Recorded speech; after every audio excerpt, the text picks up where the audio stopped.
What's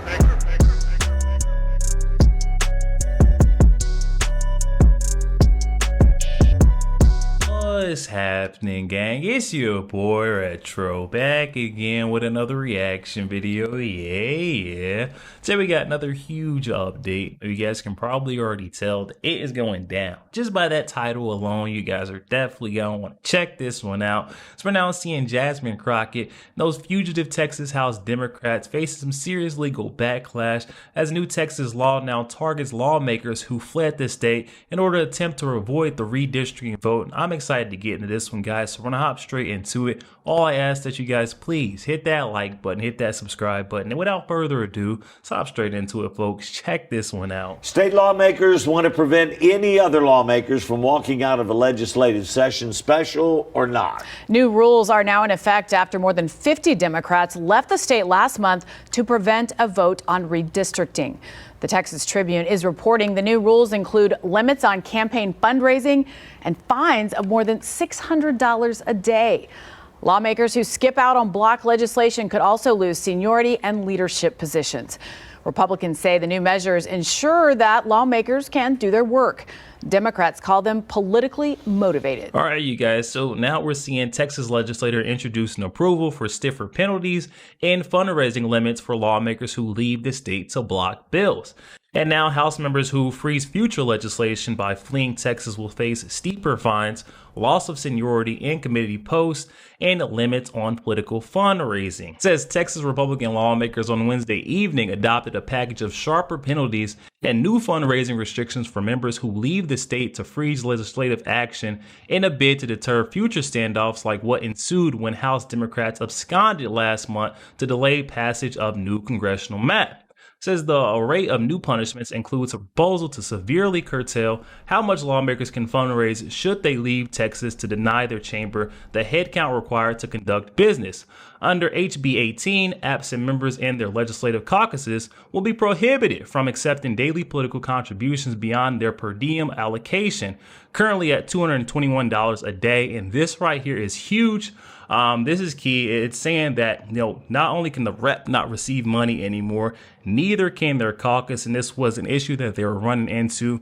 We were seeing they were suspending the reps from being able to receive any funding or fundraising, but they were still getting money from their caucuses. Their caucus was fundraising all this money and then funneling it, laundering it over to the representatives that it went missing and, abandoned their posts and their duties. Meanwhile, the Texas House also adopted new rules Wednesday that impose a handful of harsher punishments for lawmakers who break quorum, including erasing 2 years of legislative seniority for each day lawmakers are absent, starting after they miss 3 consecutive days of legislative business. The changes also include higher daily fines for lawmakers who flee the state and a new provision stripping them of committee leadership appointment. Okay, so we're seeing now the hammer is coming down on these Texas House Democrats who fled the state. I also have a little clip that I want to include here now of a Republican representative in Texas breaking down the new penalties underneath this new bill. Representative Carissa Richardson, thank you so much. We appreciate it. Thank you, Jack. Good to be with you. Good to be with you. So almost the end of the session, and House Republicans really want to have penalties for the Democrats who broke quorum. Why do you think that's important? Well, we want to stop them from doing this again. It costs the taxpayers money every time a special session is called, at least $1 million. And so when they leave, the taxpayers are getting nothing from their money. So we need to stop this. They've done it at least 4 times in recent history, and we need to stop them from evading their duties. And so I know there are a number of rules being considered.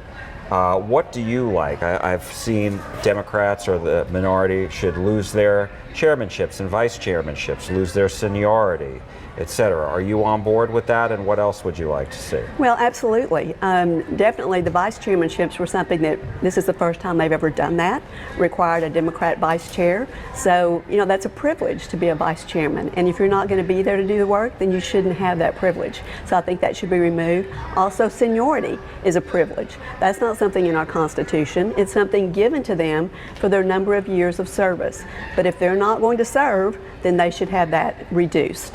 The longer they're gone, the less seniority they should have. The other thing that we have seen is just this fight, obviously, over congressional maps. Do you think the Republican maps, the approved maps, will be secured by the court? In other words, do you think they'll be overturned, or do you think that they will pass muster? No, they're going to pass muster. They're absolutely legal. 4 of those 5 new seats are minority seats. They're Hispanic seats. So we are not trying to gerrymander. We're trying to do the will of the people according to the last presidential election. So we want it to be representative of the people. And that's what we're going by. So I believe they're fair, I believe they're honest, and I believe they'll be upheld in court. One of the bills that I guess that's up for consideration, or 2 bills with regards to the quorum break. One is, and I think the full House is going to vote on it, I think Tuesday, and that is if you break quorum, you can't fundraise. And then there was another bill that was passed in the Senate that said no fundraising at all during the special session, just like the regular session. So where are you on those bills? Well, I prefer that if you break quorum, you can't fundraise, because I believe many Democrats, when they were out, were fundraising. Now, from what I understand, money was given to their caucuses, the Black Caucus, the LGBT caucus, those types of caucuses, to sort of circumvent going directly to the candidates. But I don't think they should be fundraising when they're not doing their job. Now, the rest of us were showing up every day, and we were doing our job. So I hate for us to be penalized and say we can't fundraise at the same time. But if you're not doing your job and you're breaking the rules, I don't think you should be fundraising. So now we're seeing steeper penalties being introduced under this new bill that would possibly deter Texas House Democrats from fleeing the state for a 4th time. These penalties include things like higher fines, loss of fundraising abilities, loss of seniority, and a loss of leadership roles in subcommittees. But I'm not sure that that's going to be enough. You guys will have to let me know your thoughts in the comments section, or what do you believe is the correct penalty to actually stop these loonies on the left from committing these acts, abandoning their duties, their district once again. And we can't forget, this is all a direct result of the redistricting of the congressional map in Texas by Governor Greg Abbott. They thought that fleeing the state would stop this redistricting, but we see that ultimately did not happen. And now we have congressmen and congresswomen like Jasmine Crockett absolutely losing their stuff. I actually want to flip to a clip of Jasmine Crockett now saying that she's afraid that she's possibly going to lose her House seat. And one person who's been very outspoken about that is Congresswoman Jasmine Crockett. She is against the mid-decade redistricting, and tonight she organized a rally to show her support for the Texas Democrats. Our Erin Jones getting her reaction to the latest developments and how she thinks it could affect her. What many don't know is that we are Texas tough. So what that means is that we are ready to fight back. At this Blue Texas rally, Congresswoman Jasmine Crockett telling attendees she's behind the Texas House Democrats. I understand where they are. They have put in a fight. They have raised the issue to the entire country. Congresswoman Crockett believes Republicans intentionally drew her home out of the district she serves and is worried about her seat, along with her colleagues, Congressman Mark Vesey and Congresswoman Julie Johnson. I now need to tap in with my district and find out if they are okay with me being their representative, even though I don't live in the district. The law allows for it, so there's nothing illegal, there's nothing, bad about it. But sometimes people are like, no, I want somebody that actually lives in this district. And that's exactly what Congresswoman Crockett did tonight. She spoke to her constituents. I think that you're going to see Texas ram it through, because that's what Texas does, with no input whatsoever from the members. And when I say the members, I mean even the Republican members. This map was not created by the Republicans in the House. And so this is a map that was sent down from up in D.C. somewhere. What do you think is going to happen with Congresswoman Julie Johnson? Because she's got a decision to make. Does she run in 32 under the new map if it's approved, which would become a Republican majority district? Or does she have to challenge Congressman Vesey, whose district would move solely in Dallas County? Yeah, I think that we will hopefully work it out about who runs where. Obviously, both of them are now in Republican districts. No one currently resides in 30, and then I reside in 33. So I think it is a matter of kind of us talking about what's what, while also recognizing that because there is new territory, there also may be new contenders to come in. So, for me, I'm going to get to polling because I feel confident I can win wherever I run. I do, but ultimately, I'm trying to get a pulse on the district, right? So I ended up with 200,000 additional people into 30. They are all coming from Tarrant County.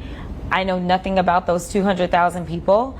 Whereas where I live, obviously about 200,000 of us are still where I currently live, along with a lot of the old 100 as well as a lot of the old 30, going all the way to that eastern portion, getting that Pleasant Grove, some of that got thrown into 32. So, it's about kind of, does Mark Vesey fit better into 30 now because it does have some Tarrant or not? And does Julie just kind of fit better at running in 33 than me? And is my district going to be okay with me running and being on this fixed government income and therefore not buying a home in the newly constructed 30? Obviously, I don't have to live there under federal rules. Right. But I mean, some people want somebody that lives in the district, but obviously the vast majority of this district I have represented without actually living in the portions that they've left in 30. So if I hear you correctly, correct me if I'm wrong, you're actually debating about whether to run in a different district than 30? I'm debating about whether or not I would run where they put me, which is where I live. Yeah. In 33? In 33. And what about the idea of just moving back into 30?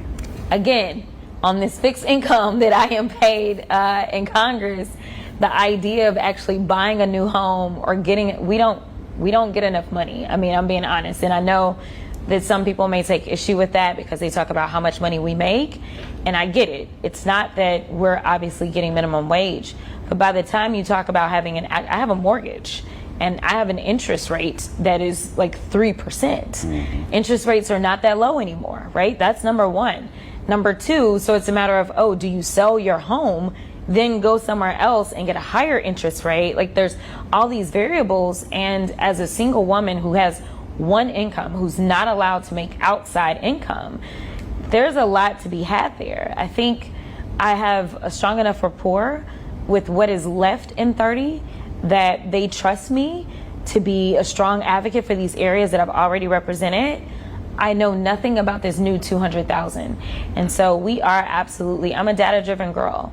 So we're gonna run the numbers. And then obviously I wanna talk to my colleagues and say what kind of makes sense so that at least hopefully two of us have the best shot at going back. Yo, there we have it, guys. Oh my goodness, this seems like it was a long overdue. We're finally seeing that line being drawn in the sand when it comes to this Texas bill being introduced that could possibly deter those Texas House Democrats from fleeing the state, fleeing the duties of their office once again in order to avoid voting or to delay voting. And now they can incur possible penalties like higher fines, loss of their subcommittee leadership roles, loss of their ability to be able to fundraise. And I feel like there should be so much more added to that list. These folks don't take this seriously whatsoever. They think that Republican leadership is a joke. And that's the reason why we've seen this happen more than 3 times. And going on a 4th, I think these penalties could possibly be even steeper, facing removal from their seat or prosecution. That should be the big kicker. After they're gone for a certain amount of days, we've seen the way that they kind of, played in the faces of Republican leadership. We've seen them take into, mainstream media, legacy media outlets. We've seen them campaigning, fundraising through those caucuses, and that's the reason why that penalty was introduced with the fundraising, because it was essentially them money laundering the money straight from those caucuses back to those representatives who were not doing their duties. But guys, I truly can't wait to see where this one goes in regards to Jasmine Crockett and her House seat that's now at jeopardy. We're seeing that panic written all over her face. We'll definitely cover any updates to come right here with your boy RetroStef. Guys, but definitely hop in that comment section. Comments are open. I'm excited to hear what you guys' thoughts is on this whole matter. Also, make sure you guys please hit that like button, hit that subscribe button. If you'd enjoy more content like this, catch you guys on the next one. We